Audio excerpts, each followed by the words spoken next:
Bismillahirrahmanirrahim. In the last class, we have done the chapter of decision making, and in today's class, we are going to solve some problems which are given in the book. So let's start from question number one.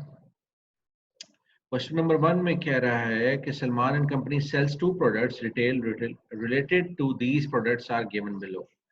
अच्छा, हमें जो details दी जा रही हैं वो दो products की दी जा रही हैं. सेल्स बता रहा है कि प्रोडक्ट नंबर 1 और नंबर 2 की कितनी है, फिक्स्ड कॉस्ट है, उसके बाद वेरिएबल कॉस्ट है और सेल्स प्राइस दे रहा है. हमें तमाम इंफॉर्मेशन इसने दे दी है यहाँ पे. और सवाल में कहता है जी कि सबसे पहली रिक्वायरमेंट है the profit per unit and in total for each product assuming that the firm operates at normal capacity and the standard cost and the actual cost are the same. वो ये इसमें हमें बता रहा है कि स्टैंडर्ड कॉस्ट जो है ये जो हमें दी हुई है और एक्चुअल कॉस्ट जो इनकर हुई है वो भी सेम है. और हमने ये बताना है कि प्रॉफिट पर यूनिट कितना है and in total for each product कितना है. ठीक है जी. और सेकंड है जी a decision as to whether the firm should continue the sale of both products assuming that the fixed cost in total will remain the same. इसमें ये हमने बताना है इसको कि उसको दोनों प्रोडक्ट्स को जो है उसकी सेल करते रहना चाहिए. इसकी एजम्पशन में ये बताता है कि फिक्स्ड कॉस्ट जो है वो सेम है, फिक्स्ड कॉस्ट जो है वो चेंज नहीं होगी, वो 20 और 40 ही रहेगी. थर्ड है जी the decision to either drop product 2 and add product 3 assuming that the facilities presently committed to 2 alternative could be used to 3 that the two products are mutually exclusive and that the third has the following characteristics. अब वो ये बता रहा है हमें कि 2 या 3 में से एक चीज को हम चूज कर सकते हैं, एक प्रोडक्ट को चूज कर सकते हैं. म्यूचुअली एक्सक्लूसिव का मतलब ये है अगर आपने एक प्रोडक्ट को चूज किया तो दूसरे को आपको ड्रॉप करना पड़ेगा. और साथ में हमें प्रोडक्ट नंबर 3 की जो है हमें सेल्स प्राइस और उसकी जो है साथ में हमें फिक्स्ड और वेरिएबल कॉस्ट भी दे दी है उसने. अब हमने सबसे पहले जो चीज कैलकुलेट करनी है, we are into decision making और हमें डिसीजन लेना है और decision must be based on some facts and figures.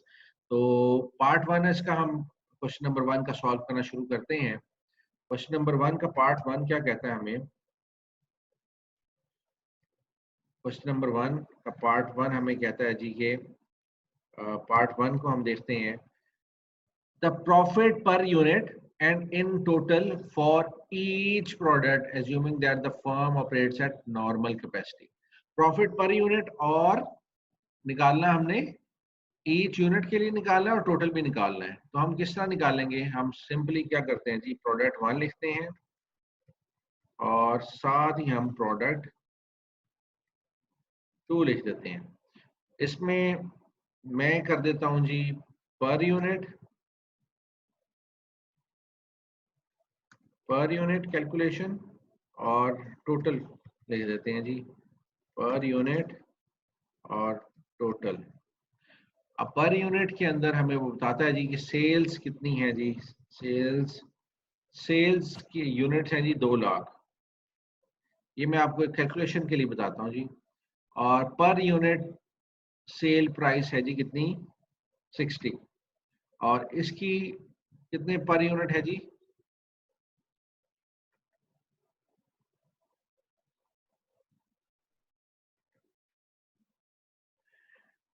इसकी सेल्स कितने यूनिट्स हैं, इसकी है जी 1 लाख. और पर यूनिट इसकी प्राइस कितनी है, सेल प्राइस दी हुई है जी 108. ठीक है जी. अब हमने टोटल देख लेना है.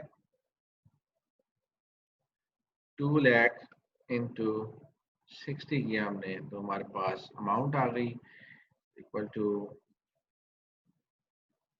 इंटू 108 और ये अमाउंट्स हमारे पास टोटल की आ गई. मैं इसको जरा थोड़ा सा हाईलाइट कर देता हूँ ताकि हम जो कैलकुलेशंस कर रहे हैं वो हमारे लिए इजी हो जाए.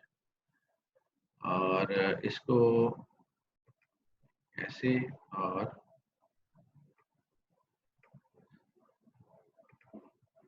ये चीज. ठीक है जी. सेल्स प्राइस है, और इसके बाद हम इसमें से माइनस करेंगे जी वेरिएबल कॉस्ट।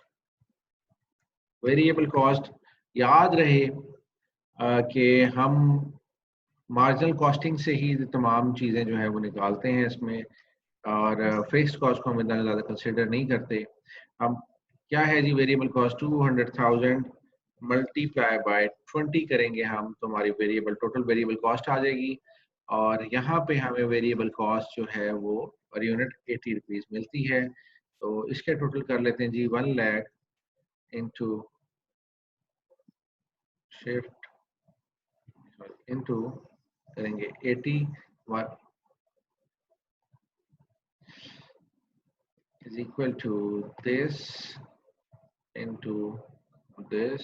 ये हमारे पास आ गया जी। अब इसको हम कंट्रोल यू करेंगे जी।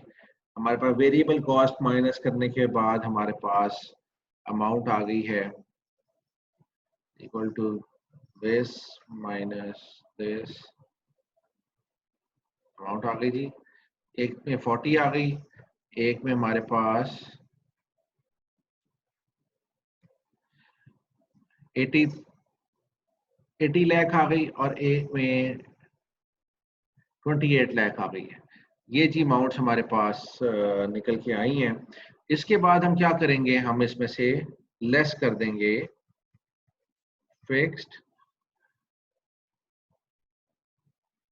Fixed costs.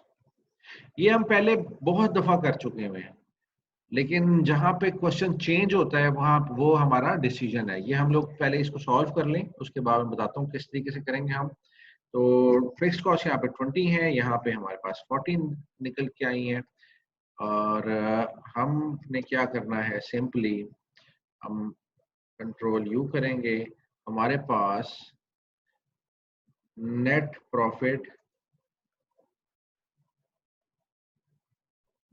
या नेट लॉस निकल के आ जाएगा। ठीक है जी, हम लोगों के पास कितना है, ये net profit is equal to this minus this.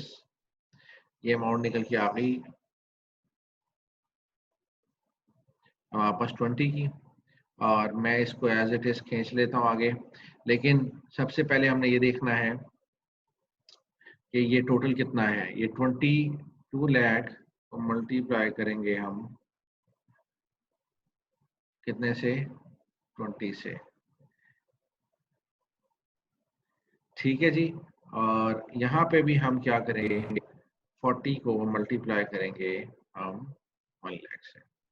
ये जो फिक्स्ड कॉस्ट दी हुई है, ये फिक्स्ड कॉस्ट हमें पर यूनिट दी हुई है। तो टोटल फिक्स कॉस्ट निकालने के लिए हमें क्या करना होगा, जितने यूनिट्स हमने बनाए हैं, जो कि प्रोडक्ट 1 के हमने 2 लाख बनाए हैं, और प्रोडक्ट 2 के जो हमने 1 लाख बनाए हैं, तो उनके टोटल प्रोडक्ट से हम लोगों को ये मल्टीप्लाई करना पड़ेगा।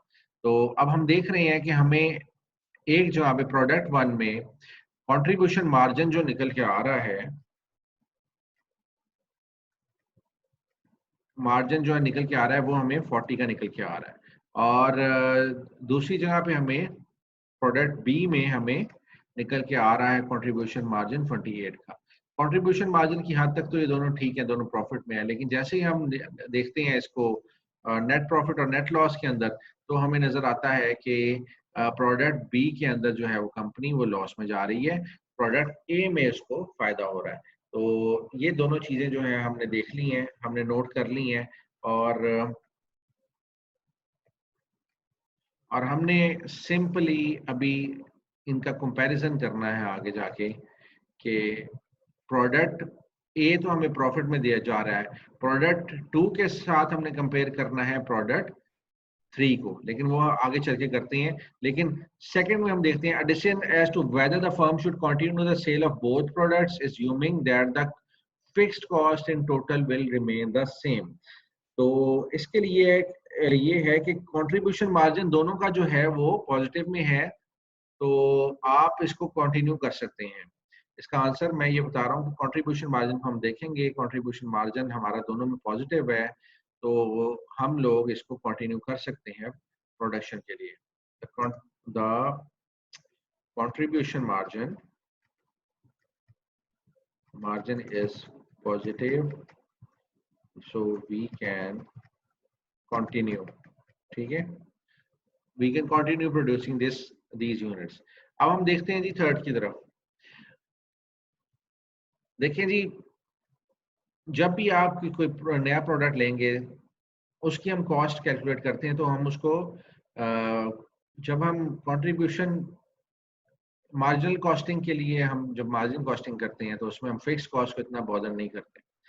हम जो फिक्स्ड कॉस्ट है उसको हम बॉदर क्यों नहीं करते? उसकी वजह ये है कि fixed cost will tend to remain the same, अगर आप प्रोडक्ट बनाएं या ना बनाएं। आप सिर्फ उस चीज की कॉस्ट लेंगे जिसकी जो उसके प्रोडक्ट के लिए आपने इनकर की है, और जो आप उस प्रोडक्ट तक डायरेक्टली ट्रेस कर सकते हैं। तो हम लोग ये जो डायरेक्टली ट्रेस कर सकते हैं वो है वेरिएबल कॉस्ट, डायरेक्ट लेबर और डायरेक्ट मटेरियल की। तो हम सिंपली ये इसको एलोकेट करते हैं और उसके बाद हम अपनी कंट्रीब्यूशन मार्जिन निकाल लेते हैं। कंट्रीब्यूशन मार्जिन के बाद हम फिक्स कॉस्ट जब निकालते हैं तो हमारे पास नेट लॉस या नेट प्रॉफिट की अमाउंट्स आ जाती है।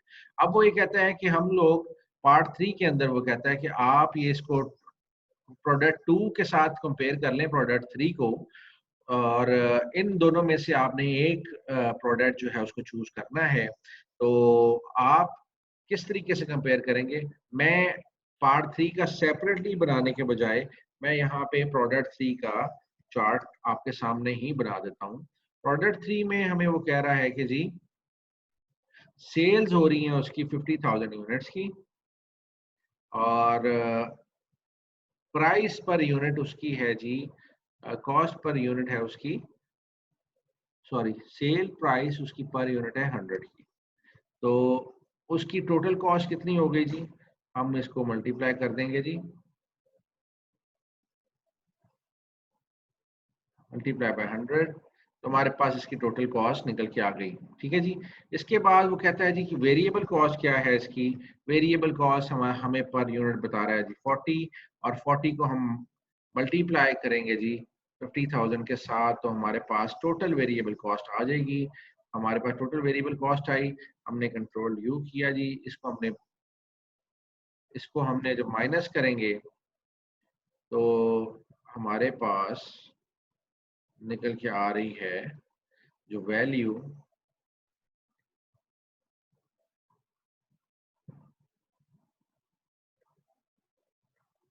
ये वैल्यूज निकल के आ रही हैं। पर यूनिट कंट्रीब्यूशन मार्जिन जो है हमारे पास 60 का है, और टोटल कंट्रीब्यूशन मार्जिन हमारे पास आ रहा है 3 मिलियन का।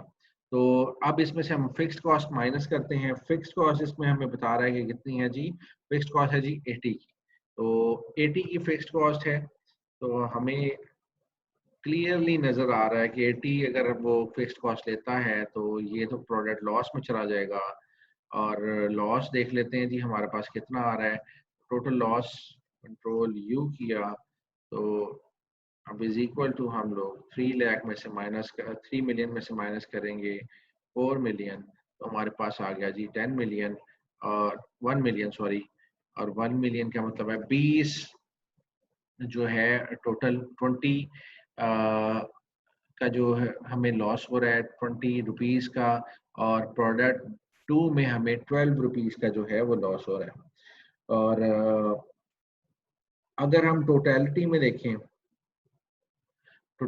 देखें तो हमें कंट्रीब्यूशन मार्जिन किस में ज़्यादा मिल रहा है? हमें सबसे पहले हमारा प्रोडक्ट 1 सेफ है, हम प्रोडक्ट 1 को कंटिन्यू करेंगे। उसके बाद हम देखते हैं कि प्रोडक्ट 2 के अंदर हमारा कंट्रीब्यूशन मार्जिन है 28 का, लेकिन प्रोडक्ट 3 में हमारा कंट्रीब्यूशन मार्जिन है 60 का। तो हम कंट्रीब्यूशन मार्जिन की बेस के ऊपर हम ये कहेंगे कि we can shift from product 2 to product C. तो हमारा डिसीजन ये होगा कि हम प्रोडक्ट 2 को ड्रॉप कर देंगे और प्रोडक्ट 3 को लेंगे। उसकी बेस सिंपल एक है कि कंट्रीब्यूशन मार्जिन जो है प्रोडक्ट 3 का, वो कंट्रीब्यूशन मार्जिन प्रोडक्ट 2 से काफी ज्यादा है और पॉजिटिव है। तो हम लोग इसको नहीं देखेंगे हमें टोटलिटी में कितना लॉस हो रहा है। हालांकि अगर हम टोटलिटी में देखें तो हमें प्रोडक्ट 2 में ज्यादा लॉस हो रहा है और प्रोडक्ट 1 3 में कम लॉस हो रहा है। और यहाँ पे अगर नेट लॉस देखें तो नेट लॉस इसका आपको ज़्यादा शो कराएगा, लेकिन ये यहाँ पे फिगर 12 मिलियन 1.2 मिलियन की है और यहाँ पे आपको 1 मिलियन का लॉस हो रहा है। यहाँ पे भी 2 लाख बच जाएगा। तो आप इन बेसिस पे भी कह सकते हैं कि आप जो है वो प्रोडक्ट 3 को कंटिन्यू करेंगे। Let's go to question number 2।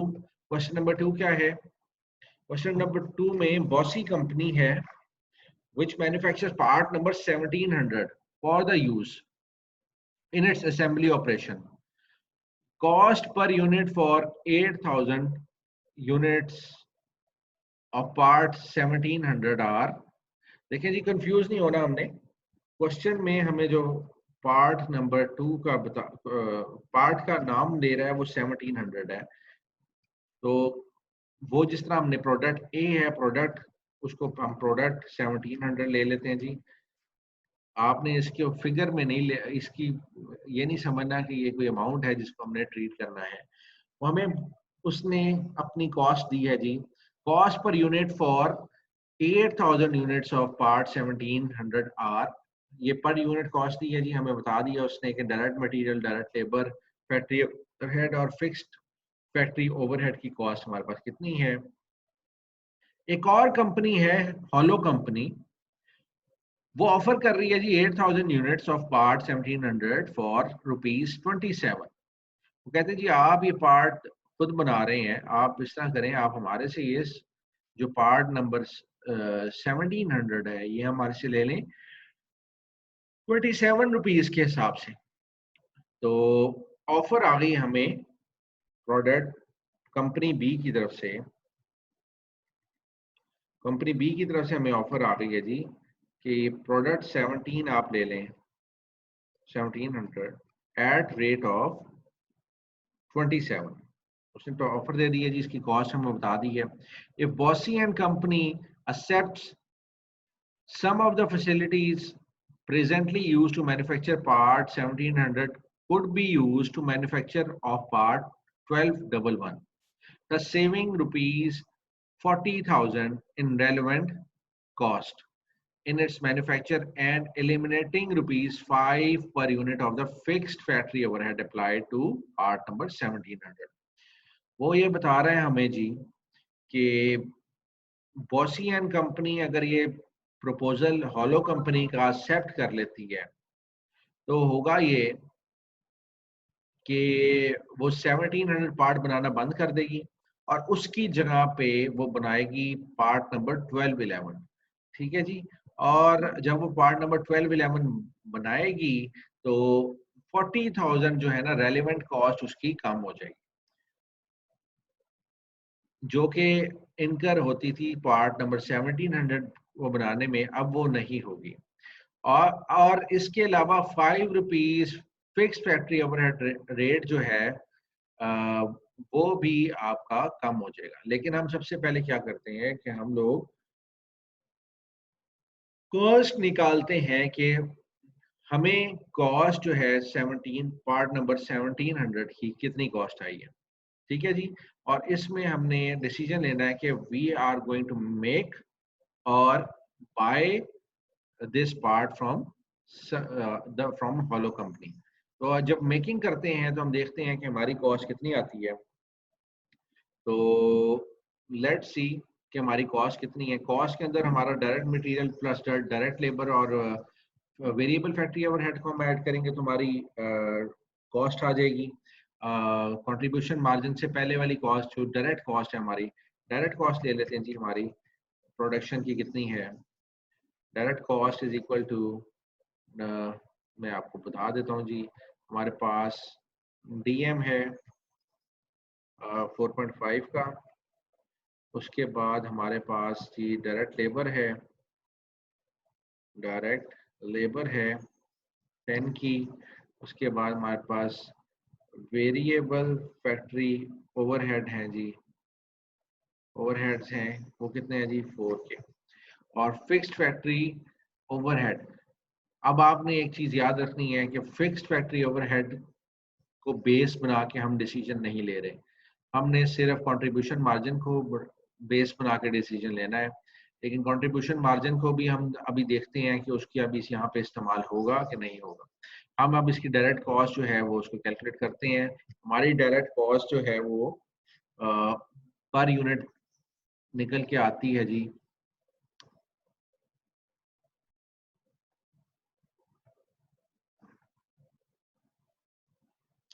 Auto सम किया जी, इसको मैंने 18.5 पे आ गया। और अब मैं कोशिश करता हूँ जी इसकी टोटल प्रोडक्ट कॉस्ट निकाल लें। हमने यूनिट्स कितने चाहिए, हमें यूनिट्स टोटल चाहिए जी 8000 यूनिट्स के लिए हम निकालते हैं कितनी कॉस्ट आएगी। 8000 यूनिट्स के लिए कॉस्ट कितनी आएगी जी, सिंपल है, हमें मल्टीप्लाई करना है दिस इनटू दिस, हमारे पास निकल के आ गई, is equal to this multiply by this, ये हमारे पास निकल के आया, is equal to this multiply by this. अब ये टोटल कॉस्ट है जी हमारी, इन सबको हम ऐड कर लेते हैं। तो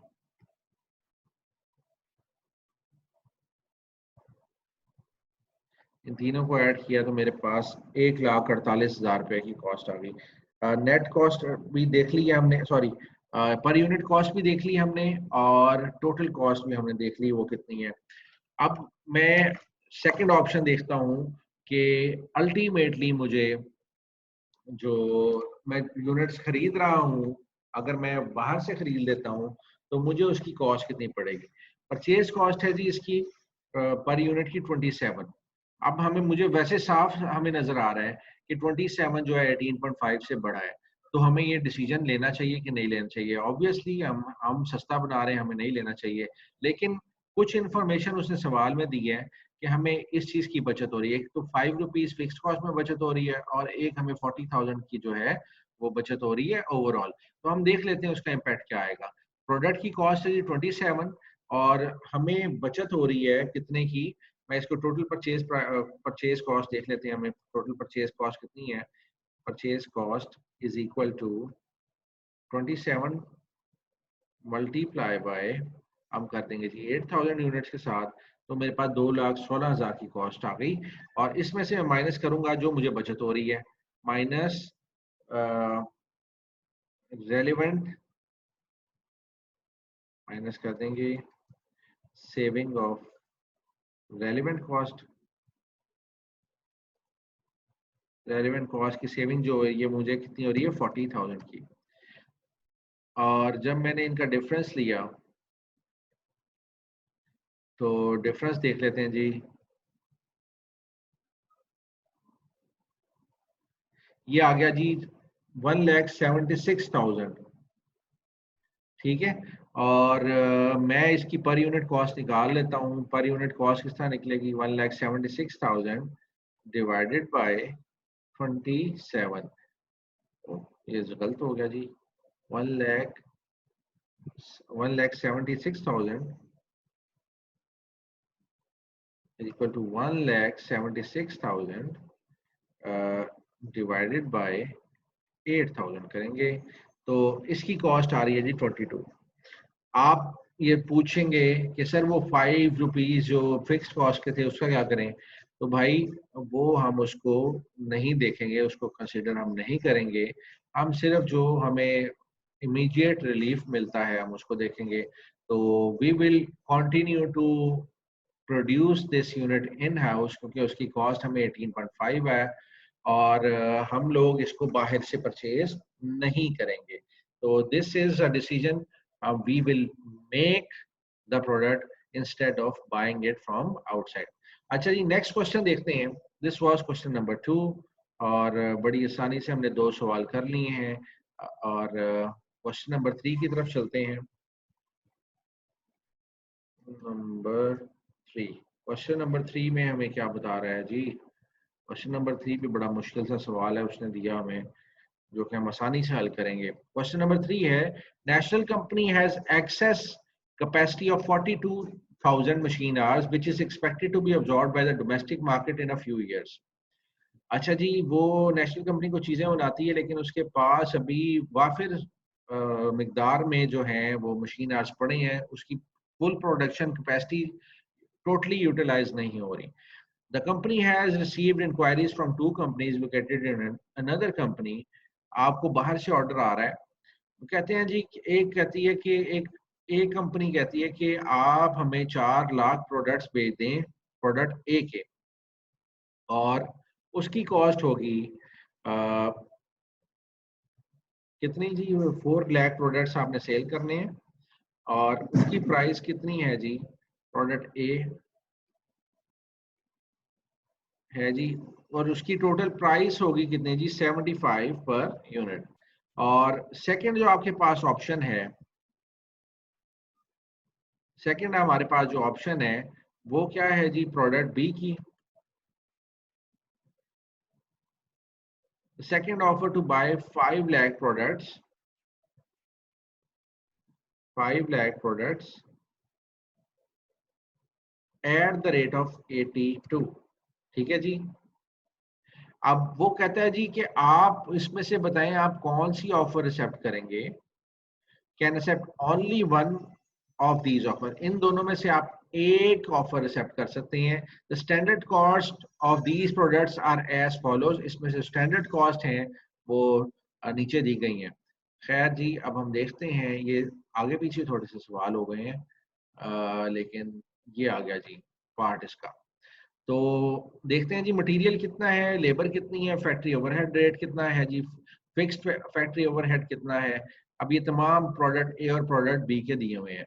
हमने इसकी कॉस्ट पर यूनिट पहले सबसे पहले निकालनी है कि कॉस्ट पर यूनिट कितनी आएगी।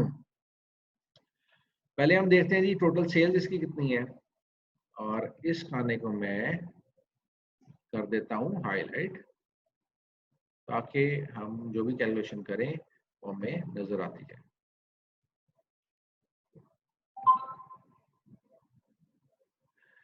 ये हो गया जी। अब ये जी सेल्स टोटल कितनी हो गई, हमने सिंपली क्या करना है, 4 लाख को मल्टीप्लाई कर दिया हमने 75 के साथ, हमारे पास सेल्स टोटल आ गई। हमने 5 लाख को मल्टीप्लाई कर दिया 82 के साथ, तो हमारे पास टोटल सेल्स निकल के आ गई। अच्छा जी, ये पर यूनिट है जी, एंड दिस इज टोटल। ठीक है जी, per unit and this is total. ये मैं लिख देता हूँ जी सेल्स, उसके बाद वेरिएबल कॉस्ट जो है हम देख लेते हैं, वेरिएबल कॉस्ट कौन कौन सी हैं। वेरिएबल कॉस्ट के अंदर सबसे पहले हमारे पास है जी मटेरियल। मटेरियल में 25 यहाँ पे है और 35 है जी यहाँ पे। डायरेक्ट लेबर में, डायरेक्ट लेबर में 20 है जी प्रोडक्ट ए की, और 20 ही है जी प्रोडक्ट बी की। डायरेक्ट लेबर, लेबर के बाद वेरिएबल फैक्ट्री ओवरहेड देखते हैं जी वो कितना है, 15 है जी यहाँ पे, और 16 है जी यहाँ पे। ठीक हो गया जी। और उसके बाद फिक्स्ड फैक्ट्री ओवरहेड है जी, हमने वो देखना है। फिक्स्ड फैक्ट्री ओवरहेड जो है वो थोड़ी सी स्पेस देके मैं लिख देता हूँ जी। ये टोटल किया, इसका माइनस किया यहाँ पे, तो यहाँ पे फिक्स्ड फैक्ट्री ओवरहेड लिख देते हैं। Fixed factory overhead, fixed factory overhead है जी 18 का, और यहाँ पे है जी 16 का। तो सिंपली मल्टीप्लिकेशन होगी जी, मल्टीप्लाई बाय 25, हमारे पास ये अमाउंट आ गई। ये हमने कंट्रोल बी में कर देता हूँ ताकि हम थोड़ा सा इसके दरमियान में फर्क कर सकें। 44 लाख इंटू किया जी हमने 20, और इसके बाद इज इक्वल टू 15 इंटू कर दिया जी हमने 4 लाख। हमारे पास ये तीन अमाउंट्स हैं। अब हमने इसको माइनस कर देना है, माइनस कर दिया जी हमने ये तमाम अमाउंट्स तो मेरे पास ये जो 6 लाख की अमाउंट है, कंट्रोल यू,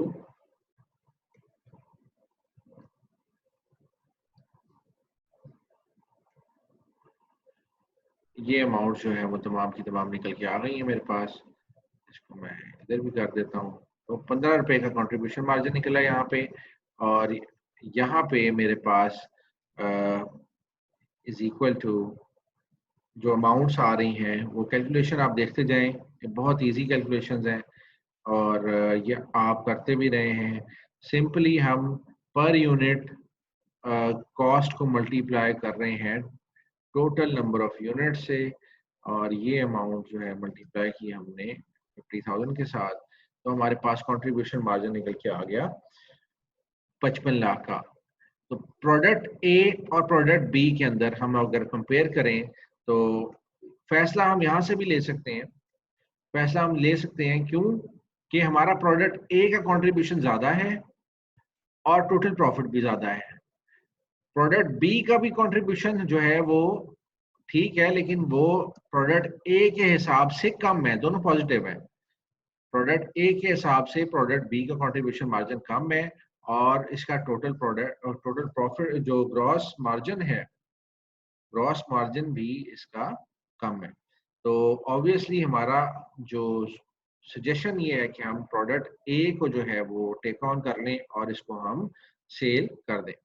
अभी यहाँ पे हम देख लेते हैं कि net fixed factory overhead rate का क्या इम्पैक्ट आता है। फिक्स्ड फैक्ट्री ओवरहेड रेट हम देखते हैं, तो हमें अमाउंट्स जो है वो थोड़ी सी बिगड़ती हुई नजर आएंगी, लेकिन हमने इससे परेशान नहीं होना। उसकी परेशानी की वजह ये है कि ये फिक्स्ड फैक्ट्री ओवरहेड रेट जो है ये हमें टोटल दे दिया गया है, और ये हम पहले बना नहीं रहे थे। प्रोडक्ट्स जब हम नहीं बना रहे थे तो ये तब का रेट है, और जब हम प्रोडक्ट्स बना लेंगे तो ऑब्वियसली कुछ ना कुछ तो हम लोगों को कंट्रीब्यूशन दूसरे प्रोडक्ट्स से भी मिलेगी। ये दूसरे प्रोडक्ट्स की वजह से फिक्स्ड फैक्ट्री ओवरहेड रेट जो है वो कम आएगा। तो इसमें से माइनस करते हैं हम लोग, ये तो दोनों प्रोडक्ट्स जो है मुझे लगता है कि लॉस में चले जाएंगे, दोनों लॉस में जा रहे हैं। लेकिन प्रोडक्ट बी जो है वो कम लॉस शो करवा रहा है। लेकिन इसका मतलब है क्या हम बी की तरफ चले जाएं? तो मैंने आपको जैसे पहले के बताया था कि हम फिक्स्ड फैक्ट्री ओवरहेड रेट को जो है वो दरगुजर करेंगे, इसको हम कंसिडर नहीं करेंगे।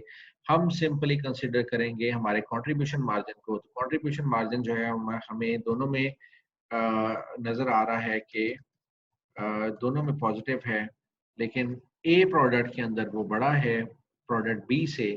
तो हम क्या करेंगे कि हम सिंपली प्रोडक्ट ए का जो कंट्रीब्यूशन मार्जिन है उसको कंसिडर करेंगे, और प्रोडक्ट ए को हम जो है वो बनाना शुरू करेंगे, और प्रोडक्ट ए को हम लोग एक्सेप्ट कर लेंगे ऑर्डर। इसके बाद क्वेश्चन नंबर 4 की तरफ चलते हैं। दिस वाज क्वेश्चन नंबर 3, और we will accept order, order number A. ठीक है जी। क्वेश्चन नंबर 4 की तरफ चलते हैं। क्वेश्चन नंबर 4 भी बहुत छोटा सा मासूम सा सवाल है। क्वेश्चन नंबर 4 में कहता है जी, ARY incorporation manufactures communication satellites used in TV signal transmission. ARY जो है मैन्युफैक्चर करती है कोई चीज, टीवी सिग्नल सैटेलाइट्स का कोई कंपोनेंट प्रोड्यूस करती है। The firm currently purchases one component from its satellites for its satellites from a European firm. ARY engineering team has found a way to use the company's own component part number A200 instead of European component.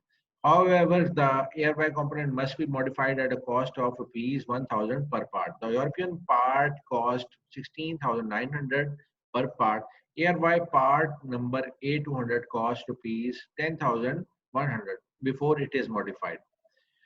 ARY currently uses 10 of the European parts per year.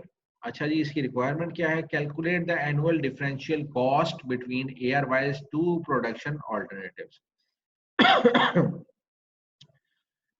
ARY एक part use कर रही थी जो कि वो बाहर Europe से मंगवा रही थी, लेकिन उसने क्या किया कि थोड़ी सी अपनी इंजीनियरिंग टीम को टास्क दिया, और इंजीनियरिंग टीम ने कहा जी एक पार्ट हम पहले A200 बनाते हैं, उसको अगर हम मॉडिफाई करते हैं तो उसकी मॉडिफिकेशन कॉस्ट जो है सिर्फ 1,000 रुपया है, और इस 1000 रुपये को खर्च करेंगे तो हमें बाहर यूरोप से ये पार्ट मंगाने की जरूरत नहीं है। और जो पार्ट वो पहले से बना रहे हैं वो पार्ट है जी 10,100 का, और 1,000 इसके ऊपर कॉस्ट लगी। मॉडिफिकेशन तो 11,100 का हो जाएगा टोटल कॉस्ट। तो साल के अंदर ARY जो है वो 10 यूनिट्स जो है वो कंज्यूम करता है। तो ये बहुत सिंपल है। अगर आप प्रोडक्ट जो है ऑर्डर करते हैं यूरोपियन पार्ट जो है, अगर आप यूरोपियन पार्ट अगर हम ऑर्डर करते हैं या लोकल पार्ट जो हम लेते हैं अपना, तो उसके लिए अब पर यूनिट कितना है जी? ये पर यूनिट है यूरोपियन पार्ट की जो है वो 16,900 है। और ARY का जो प्लांट है उस जो पार्ट है वो आता है जी 10,100 का, ठीक है जी। और मॉडिफिकेशन की कॉस्ट इसकी है 1000, ठीक है। मॉडिफिकेशन मॉडिफाइड और टोटल कॉस्ट इसकी जो है हमें पड़ जाती है जी, दोनों की निकाल के ले लेते हैं जी। टोटल कॉस्ट हम देख लेते हैं कितनी है। टोटल कॉस्ट आ गई इज इक्वल टू दिस, और 16 सॉरी 16,900 है ये, 16,900,000 नहीं है। और यहाँ पे जी इसकी टोटल कॉस्ट आ गई है, कंट्रोल यू किया जी, इसकी टोटल कॉस्ट आ गई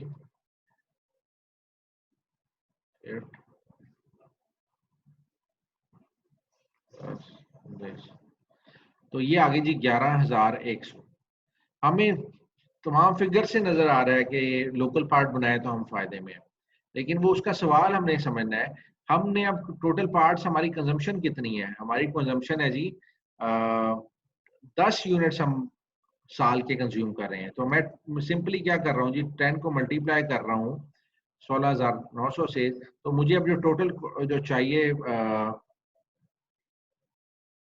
टोटल मेरी जो परचेज प्राइस है वो कितनी है जी? 16,900। और अगर मैं इसमें 10 पार्ट्स कंज्यूम लिख देता हूँ, कॉस्ट, चलिए जी ये पर यूनिट है और ये टोटल है। इसको मैं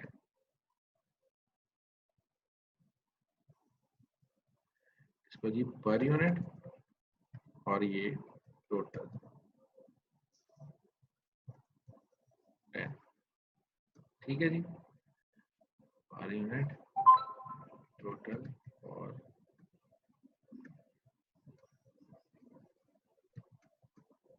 10। तो जी इसके लिए हम क्या करेंगे जी, is equal to this multiply by 10 कर देंगे जी, equal to this multiply by 10 कर दिया।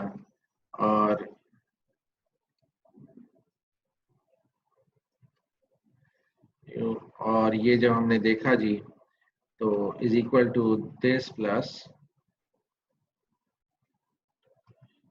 This amount. तो ये टोटल आ गया जी, 1 यूनिट का भी आ गया और 10 यूनिट्स का भी आ गया। तो जब हम इन दोनों को कंपेयर करेंगे, क्योंकि हमसे वो ये नहीं कह रहा, वो हमसे जो रिक्वायरमेंट है उसकी, calculate the annual differential cost between ARY's two production alternatives. हम जी एनुअल डिफरेंशियल कॉस्ट, अगर वो हमें कहता है ना पर यूनिट डिफरेंशियल कॉस्ट, तो हमें सिंपली माइनस करना था डिफरेंशियल कॉस्ट के लिए। डिफरेंशियल कॉस्ट के लिए हमें अगर पर यूनिट निकालनी होती तो हमें क्या करना था जी, पर यूनिट के लिए हमें 16,000 में से माइनस करना था सिंपल 11,000, ठीक है जी।